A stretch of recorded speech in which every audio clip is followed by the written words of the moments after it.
Jesse Jackson was a national leader, and he could certainly electrify a crowd, and he ran for president twice. And but he was from the streets as an organizer.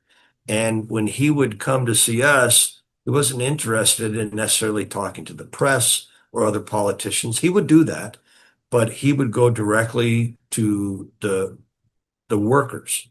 And in his mind and his, we believe that the poorest of the poor. And look, our jobs in these hotels, when they're not union, they're poor people's jobs.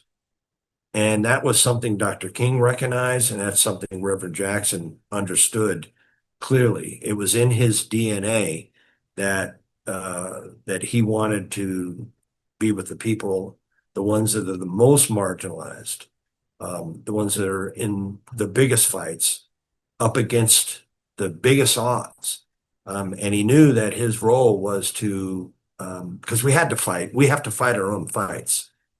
He can't fight them for us, but to help inspire folks and give hope. And that's the difference, because giving hope means, you think you have a chance to win. And that was what he did differently. And that he traveled all over the country to do that same thing. But it just struck me every time Jesse came to Las Vegas, when he would go directly to the folks that were the most in need. And that was the difference in us. We think one of the big difference in us rebuilding this union into the powerhouse. We're 60,000 members now, but we're standing on the shoulders of some giants, and Reverend Jackson was one of those.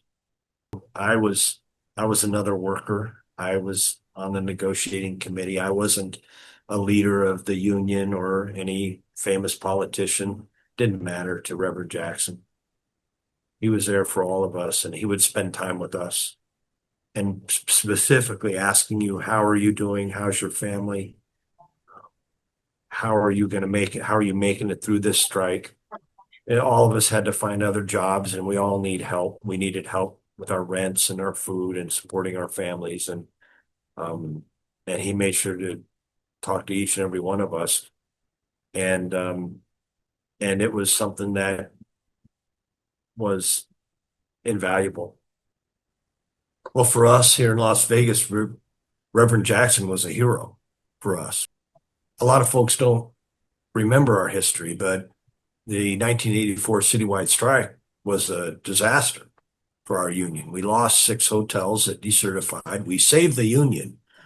And so when the contracts expired in 1989, the industry was going to wipe our union out, which is, they had did that in the early 80s in Reno and Lake Tahoe, for example.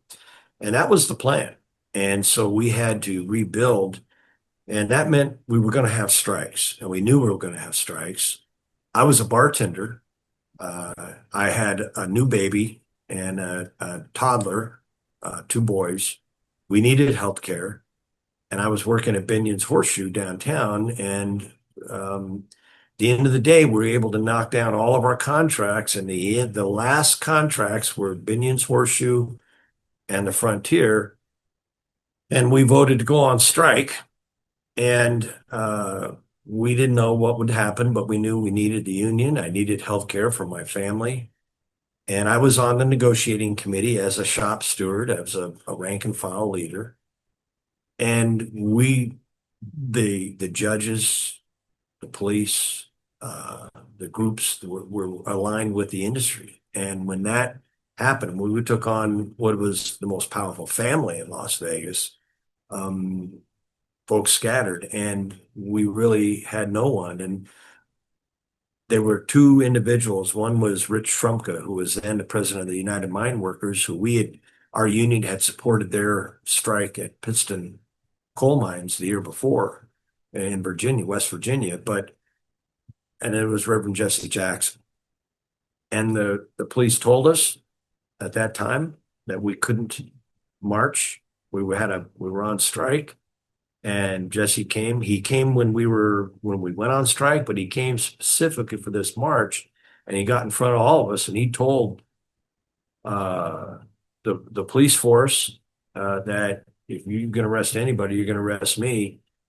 but we're marching in the street because these streets are ours. They belong to the people. And we were on strike and we had no idea if we were going to win. We ended up on a 9-month strike. And eventually we did win that strike. But one of the reasons we won is because Reverend Jesse Jackson cared about average working people. And it didn't matter who they were, like us.